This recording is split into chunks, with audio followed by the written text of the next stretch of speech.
المعلم حامد كان أكبر تاجر خردة في المنطقة، راجل شقي وتعب وبنى اسمه من الصفر.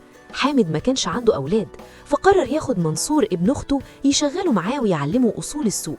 وقال له: يا منصور، انت ابني اللي ما خلفتوش، والمخازن دي كلها هتبقى بتاعتك، بس اتعلم الأمانة قبل الشغل.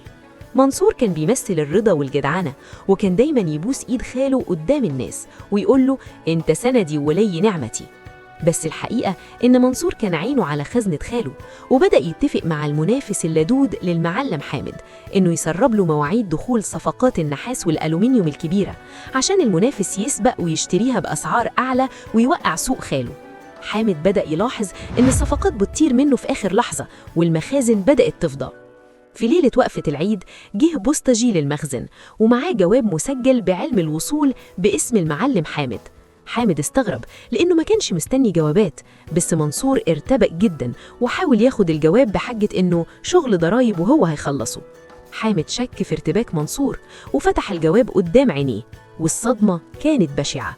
الجواب كان عبارة عن شيك بمبلغ كبير من المنافس، ومعاه ورقة مكتوب فيها: يا منصور، ده نصيبك من صفقة النحاس الأخيرة اللي خسرناها لخالك، والمرة الجاية عاوزين نعرف مكان المخزن السري اللي حامد مخبي فيه السبائك التقيلة.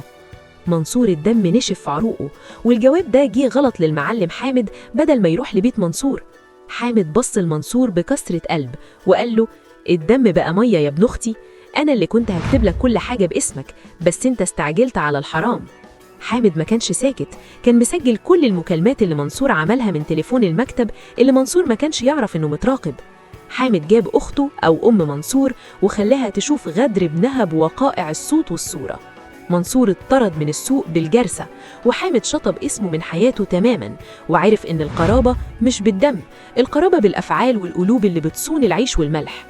ودي كانت حكاية من حكايات مايا اللي بتعرفنا إن اللي تفتكره ظهرك وسندك في الدنيا ممكن يكون هو اللي بيحفر لك القبر بفلوسك، والحرث واجب حتى من ابن الأخت.